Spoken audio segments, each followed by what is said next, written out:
महादेव मुंडे हत्या प्रकरणामध्ये एसआयटी स्थापन करण्याचे मुख्यमंत्र्यांनी आदेश दिले आहेत। ज्ञानेश्वरी मुंडेंनी मुख्यमंत्री फडणवीसांची आज भेट घेतली। त्यानंतर एसआयटी स्थापन करण्याचे आदेश मुख्यमंत्र्यांनी दिले आहेत। आरोपींना सोडणार नाही असं आश्वासन देखील फडणवीसांनी दिल्याचं ज्ञानेश्वरी मुंडे यांनी म्हटलंय। महादेव मुंडे हत्या प्रकरणात मुख्यमंत्री फडणवीसांनी डीजीपींना एसआयटी स्थापन करण्याचे आदेश दिले आहेत। महादेव मुंडे हत्या प्रकरणी ज्ञानेश्वरी मुंडेंनी मुख्यमंत्री फडणवीसांची भेट घेतली आहे। यावेळी सुरेश धस हे देखील ज्ञानेश्वरी मुंडे यांच्यासोबत उपस्थित होते। यावेळी ज्ञानेश्वरी मुंडे यांनी महादेव मुंडेंचे काही फोटो मुख्यमंत्री फडणवीसांना दाखवले।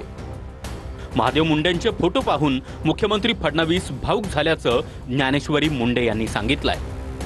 महादेव मुंडेंच्या पत्नी ज्ञानेश्वरी मुंडे यांच्या मागणीनुसार मुख्यमंत्री देवेंद्र फडणवीसांनी एसआयटी स्थापन करण्याचे आदेश दिले आहेत। ते बी एकदम भावुक झाले जेव्हा मी प्रतिक्रिया म्हणजे 21 महिन्याचा जे मी वृत्तांत त्यांना सांगितला तेव्हा ते पण भावुक झाले। त्यांना मी फोटो पण दाखवले, साक्षात त्यांनी डोळे झाकले आणि माझ्या लेकरा बाळाकडे बघून त्यांनी तात्काळ त्या अधिकाऱ्यांची फोन लावून पुन्हा बीडच्या एसपी सरांना बी त्यांनी बोलले की तुम्ही बी अजून लक्ष द्या याच्यामध्ये एसआयटी मध्ये सुद्धा आणि त्यांच्यासोबत तुम्ही पण लक्ष घाला अजून या केसमध्ये आणि आरोपींना तात्काळ अटक करा असे म्हणले आहेत मुख्यमंत्री। मी साहेबांना निवेदनामध्ये नावं दिली आहेत। मग साहेब म्हणले आहेत तात्काळ आपण ह्याच्यावर मागणी करू आणि मी नार्को टेस्ट त्यांना हे केली आहे की आता 21 महिने झालं की आरोपी डायरेक्ट कसे म्हणतील की आम्ही खून केला आहे, म्हणून ते पण मी मुख्यमंत्री साहेबांना सांगितलं। आणि माननीय मुख्यमंत्री महोदयांनी तातडीने डीजी साहेबांना सांगून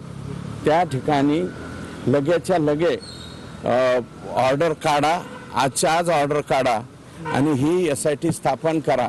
आणि ज्ञानेश्वरी ताई आम्हाला सर्वांना विश्वास आहे, मुख्यमंत्र्यांनी अक्षरशः डोक्याला हात लावला ते फोटो वगैरे पाहिल्याच्या नंतर की हे इतकं भयानक असू शकतं का।